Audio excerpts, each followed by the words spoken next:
Hello everyone, আসসালামু আলাইকুম রহমতুল্লাহি বরকাতুহু। আশা করি সকলেই আল্লাহর রহমতে ভালো আছেন। তো আজকে যে ভিডিও টপিক সেটা হচ্ছে কীভাবে পাওয়ারে smart apps online account registration করবেন, আর রেজিস্ট্রেশন করার ক্ষেত্রে যা প্রবলেম হয় সেটা নিয়ে আজকে ভিডিও টপিক। তো পাওয়ারে স্মার্ট অ্যাপসে ঢোকার পরে এরকম শো করবে, আপনারা ফিঙ্গার দিয়েও লগ ইন করে নিতে পারবেন। যেহেতু আমি নতুন রেজিস্ট্রেশন করব সেটা নিয়ে আসি ভিডিও টপিক। তো আপনারা ঢোকার পর এরকম শো করবে, মোর অপশানে ক্লিক করবেন, তারপরে এরকম শো করবে। শো করার পর রেজিস্টার নিউ ইউজার ওখানে ক্লিক করবেন। ক্লিক করার পর কাস্টমার আইডেন্টিফিকেশন, এখানে আপনার আকামা নাম্বারটি দিয়ে দিবেন।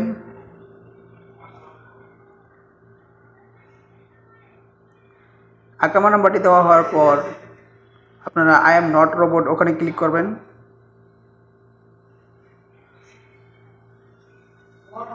ওখানে ক্লিক করার পর ইমেজগুলো সঠিকভাবে দিয়ে ভেরিফাই করে নেবেন।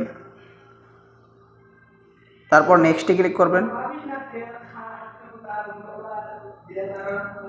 নেক্সটে ক্লিক করার পর এরকম শো করবে। তো এখানে লেখা আছে আপনাকে একটি কলের মাধ্যমে ওটিপি কোডটি জানিয়ে দিবে।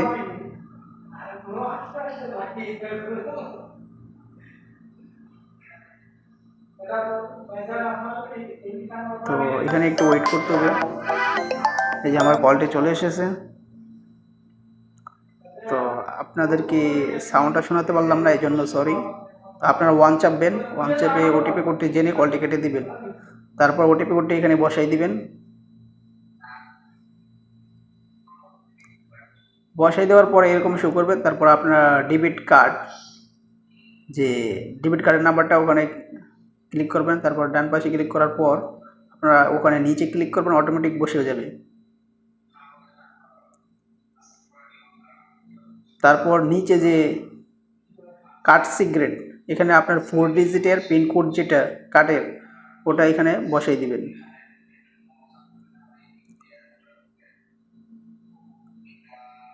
ফোর ডিজিটের পিনকোডটি দেওয়ার পর আপনারা নেক্সটে ক্লিক করবেন। তারপর এরকম শো করবে। এটাই সে প্রবলেম, যারা নতুন রেজিস্ট্রেশন করেন তাদের ক্ষেত্রে এই প্রবলেমটা হয়। তো আপনারা অবশ্যই আপনাদের কাছের কোনো ব্রাঞ্চে যেতে হবে। যাওয়ার পর আপনারা আকামা আপডেট করলেই হয়ে যাবে, সমাধান হয়ে যাবে।